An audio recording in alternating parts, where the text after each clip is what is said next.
Hello বন্ধুরা, আসসালামু আলাইকুম। আজকে আমি তোমাদের জন্য নিয়ে এসেছি নতুন একটা ভিডিও।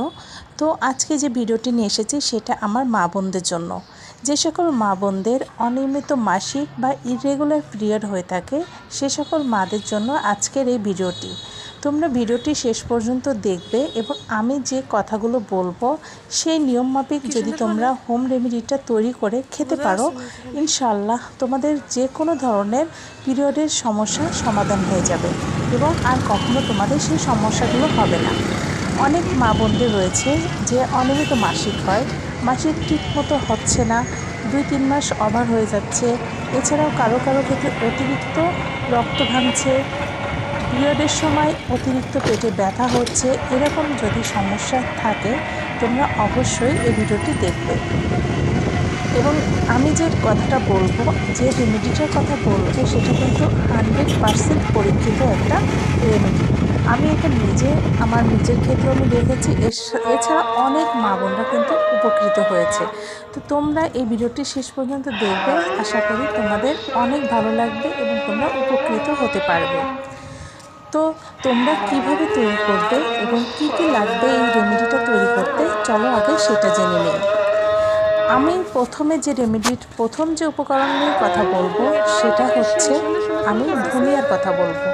আমাদের বাড়িতে সবারই কিন্তু ধনিয়ার গুঁড়া থাকে, কিন্তু আজকে আমি তোমাদেরকে বলবো ধনিয়ার গুঁড়া না, মূলত গোটা ধনে, অর্থাৎ আস্ত যে ধনেটা আমাদের বাজারে পেয়ে থাকি সেই ধনেটা প্রথমে তোমরা কুড়াই করবে। যে কোনো মুদি দোকানে তোমরা কিন্তু এই ধনিয়াটা পেয়ে যাবে। এরপর যে আমার দ্বিতীয় উপকরণটি লাগবে সেটা হচ্ছে হলুদের গুঁড়া, ভালো মানের একটা হলুদের গুঁড়া।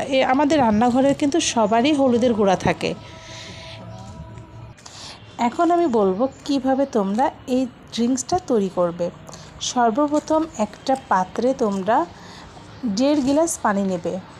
1.5 গিলাস পানি নেবে, আমি আবারও বলছি, পানির পরিমাণটা 1.5 গিলাস নেবে।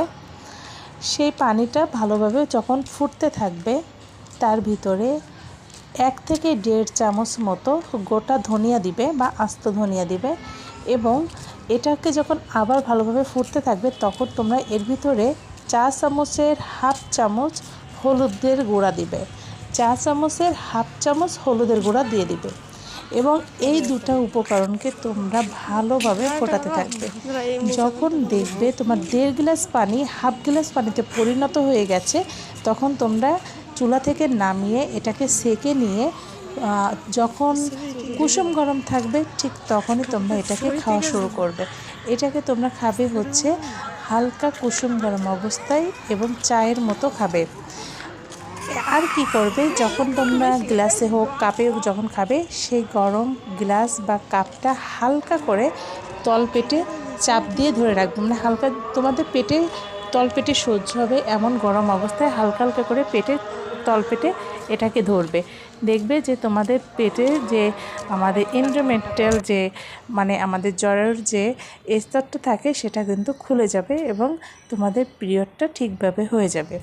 তো প্রিয় ভাই মা বোনেরা, অবশ্যই তোমরা এই ড্রিঙ্কসটা খাবে এবং কখন খাবে, পিরিয়ডের যে তারিখটা থাকবে তোমাদের, যখনই পিরিয়ডের যে তারিখটা আছে তার 3 থেকে 4 দিন আগে থেকে এই ড্রিঙ্কসটা খাওয়া শুরু করবে। দেখবে তোমাদের পিরিয়ডটা ঠিক টাইমলি হয়ে গেছে এবং যাদের অনিয়মিত হয়ে গেছে তারাও এই ড্রিঙ্কসটা করে খাবে। ইনশাল্লাহ তোমরা উপকৃত পাবে। যদি ভালো লাগে অবশ্যই লাইক করবে এবং তোমরা কোন ধরনের ভিডিও চাচ্ছ, কোন টপিকের ভিডিও চাচ্ছ অবশ্যই কমেন্ট করে জানাবে। আজকে এই পর্যন্ত, আল্লাহ হাফেজ।